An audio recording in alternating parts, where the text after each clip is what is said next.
কি দিয়ে কি করি, মুরগি দুটো ঘাস কাটতে পাঠালে আবার কি দুবারে মেরেই যায় বসে এখানে।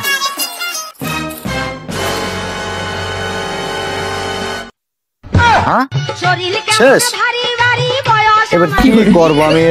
কেবল বাজে বেলা 11টা, না হবে না তো, এভাবে সম্ভব না। এই রাত আমি পার করবো কি করে? আসবে রাত 3টে পর্যন্ত তো নেশার ঘরে থাকতে হবে আমার অনাহারে। কি দিয়ে কি আইডিয়াটা বের করতেই হয়, না এভাবে চলবে না।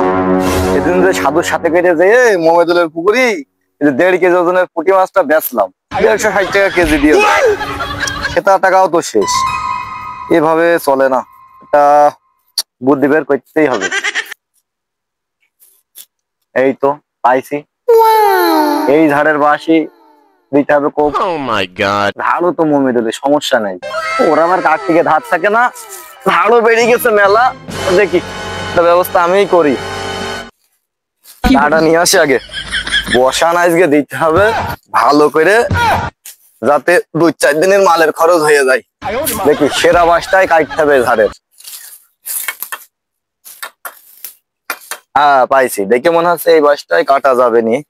দেখি এই বাঁশটাই সেরা বাঁশ, এটাই একটু কোপ দিই। ও জামাল, হ্যাঁ হ্যাঁ ঠিক আছে, ওইটাই সেরা বাঁশ, ওইটাই কাঠ। দাম পাবিনি ভালো জামাল, কাঠ ওইটাই কাঠ। হ্যাঁ হ্যাঁ আমিও জানি এটাই সেরা বাঁশ। আমি পারি না আর পারি না।